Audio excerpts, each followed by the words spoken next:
G'day everyone. Well, this is slightly different to the way these guys would normally do this. I feel like I'm going to be interviewing them. But guys, take it away. Who's first? All right. So welcome back to the podcast. Today we are honoured to be interviewing David Southwick, the member for Caulfield and Deputy Leader of the Liberal Party. So David, thank you for joining us. Pleasure. Great to be with you. All right. Let's now, first off, for many of the audience out there who probably don't know who you are, sadly, could you give us a little bit of a brief description of who you are and just for the audience to gain a little bit great understanding before we get started with the questions. All right, terrific. We go for a walk while I'm doing this. So I'm the member for Caulfield. I was elected in the Parliament in 2010. I haven't got the normal kind of political background in that I started off being a DJ, right? So I used to DJ back in the day and that funded me through school and university. And then I set up a number of businesses, one in the cosmetics industry, and then ultimately became a politician in 2010. And I'm now, as well as a member for Caulfield, I am the Deputy Leader of the Liberal Party and Shadow Minister for major projects, trade and investment, infrastructure, and cost of living. Oh, I see. Yeah. All right then, we'll get now started with our first question. So David, you're from the community of Caulfield, a strong Jewish community for many years now, with many Jewish people in your community coming as post-World War II migrants seeking refuge from the purges of the Nazis in World War II.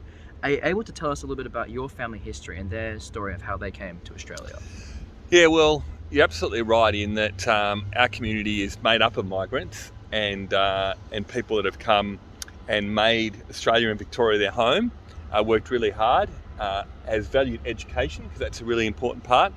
But my family were best on, well, I'm kind of sixth generation Australian. So have an ancestry originally from Polish, Jewish. In fact, my name going back in the day was Sorokovich.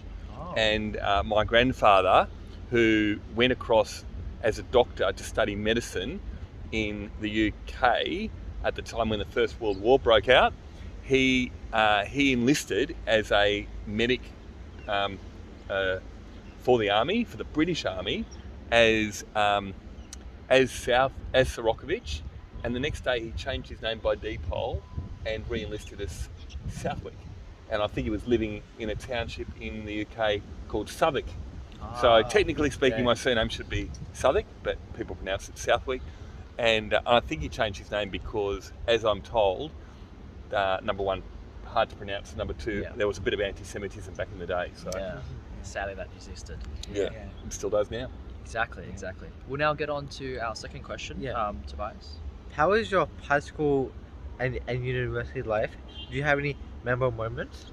Lots of memorable moments. I wasn't the best behaved kid, but a little bit of a troublemaker. But a teacher's pet. So they used to always feel bad throwing me out of the classroom for being kind of a bit disruptive.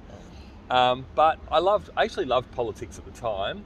I loved debating and loved sport. I loved just trying to get involved in everything, I suppose, but study. And at university, I got involved in student politics and spent a lot of my time advocating and helping people. And I think that was probably a bit of the buzz and the passion what got me interested in politics. That's pretty decent. You want me to read that? So you weren't a great student at all during school at all. Like you were, a bit of a troublemaker, and did something change in university? Like, did you start to get? Well, look, I mean, my family always taught me about reward for effort and working hard, and believing very positive about opportunities come to those that work very hard. So I think that for me was probably a thing that even as a 14-year-old, I had my first business selling products at the South Melbourne market. So I was very entrepreneurial. So that was where my motivation was, to work hard and earn some money, whether my first bike, my first car, my first home. So I was motivated by that as opposed to just having my head in the books. We'll now get on to our third question. Ryan? So you mentioned a business, sir. So could you talk about your small business that is stated in your Parliament site? Yeah, so I had a few of them. As I say, an events business was another thing that we used to do, which was creating a whole lot of different big conferences, shows, which is a really, really hard business to run because you've got to come up with an idea, run it from scratch, and normally there's so much work goes into one night or one weekend. So I did that cosmetics business, which we gave 10% of our profits to environment causes, homeless, long-term unemployed, and that business grew from 50 staff, and it was a business that I think was part of the passions in helping others. And I got involved in Ardoc Youth Foundation, which was an organisation helping kids stay at school. And again, that was a bit of a passion. Even though I was making money, we were trying to channel as much money as we could to help others. And so I felt that I was running businesses to help others more than I was trying to make a dollar. So that's what, again, was a motivator. I've never done a selfie video for this long. It's quite amazing. My arm's getting sore, but hey, I'm with it. So this is good, guys. Let's keep going. Yeah, so you talk about working in the South Melbourne market. So how was that? Was it a really good experience working in there?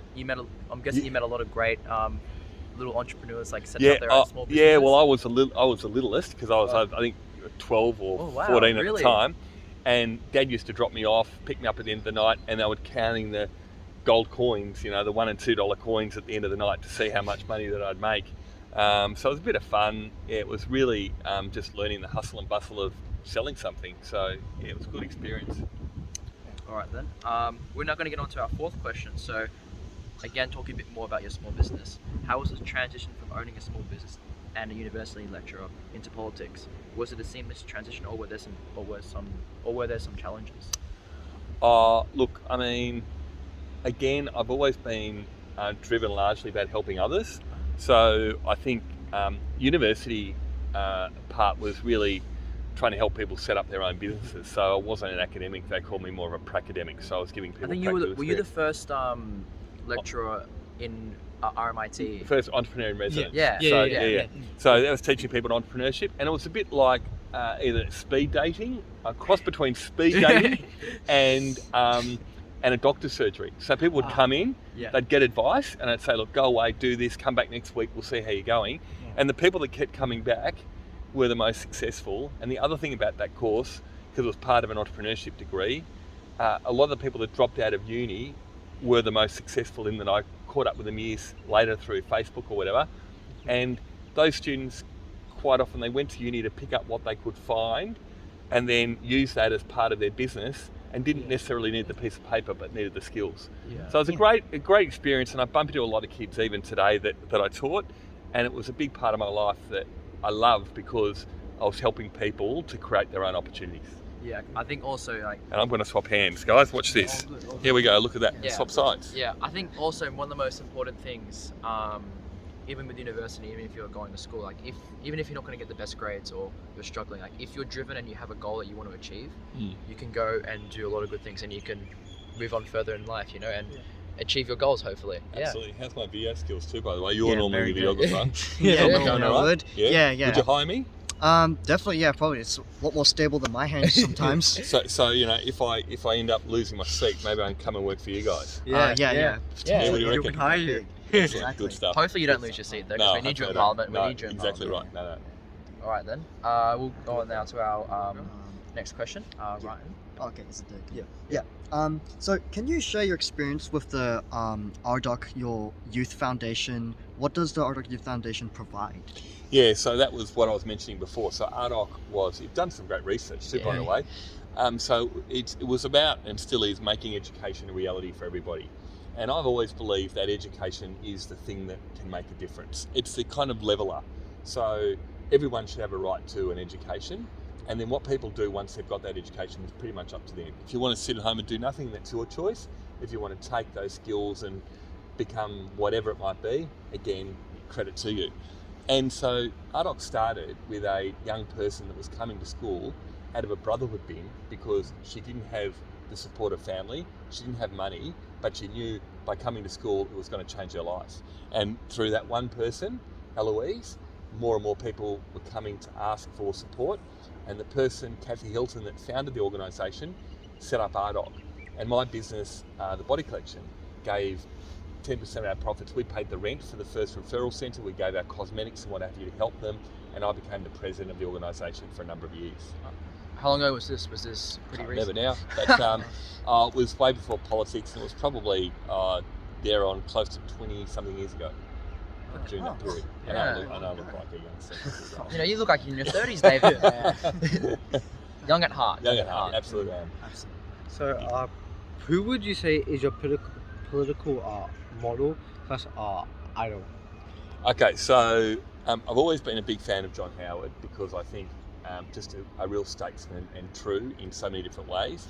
But then I don't really have idols as such other than my late father. My father was Stuart was such a passionate person. He was involved in local politics, and I used to follow him around to all of his council meetings. He stood for state parliament in the late 70s, and so he inspired me in so many different ways and gave me, along with my mother, those skills in terms of doing what's right, staying true to yourself and to others, and really helping to make a difference in the best possible way that we can. Yeah, so but your father was not really involved too much in politics at all? Or? Well, other than council he was, and he was certainly always a Liberal Party member, and he was, because he had a business out in the western suburbs. He was chairman out in the Werribee branches and everything else. So he was very, very active in the Liberal Party, and I think Dad always wanted to be a bit of a politician, but he was very much a local politician because he was councillor for 20 plus years. That's actually pretty cool that he was out in our area in the western suburbs, because we're all from Point Cook. Yeah. So you often find even like the Laverton swimming pool was actually opened by him, and it was one of his things. There's the old Laverton High School. He was the president of Laverton High School, so he was very, very involved, particularly in Laverton and parts of Point Cook as well, and in Werribee. So the whole southwest region. Yeah, and I spent a lot of time. So this would be interesting to you guys, but I was a Caulfield boy Monday to Friday, and on weekends I used to play footy for Werribee and at Laverton. I spent time at weekends with Dad out at his factory. So I did spend a lot of time out in the western suburbs. So you're a bit of a West boy yourself. Yeah, and I went to Victoria University as a student as well. So in Footscray or in Footscray. Yeah. So absolutely, the West is something I know very much and I'm very passionate about. Yeah. All right, then we'll move on now to our final question, because I realise David's hand's probably going to break if he's holding the camera. Going well here, guys. Look at this. So finally, what's one piece of advice you'd give to students in 2024, especially those who are starting university or high school? Yeah, follow your dreams and do what you want to do, and do it the best you possibly can. So I think if you enjoy what you're doing, you'll be successful, whatever that may be. And far too many people do things because their parents tell them to, or they're following a brother, sister, whatever it might be. But I met a guy many, many years ago that ran a surf school that won all these awards internationally, and he left school when he was pretty young. He didn't turn up to all of his work jobs, but he turned up to surf, and he made a lot of money teaching other people how to surf, and that was his passion. Follow your passion, do it well, and you'll be successful. Exactly. I think, as I said before, passions can lead to a lot of great things in life. And if you don't have a passion, sometimes it is hard to do well in life. But if you have a certain passion and a goal you want to achieve, more likely than not, you will achieve it. Hopefully. Absolutely. Well, there's the bell. So we're thank you right very on much. time. Perfect timing. Good on you guys. Thank you, for the David, interview. again for joining Bye-bye. us.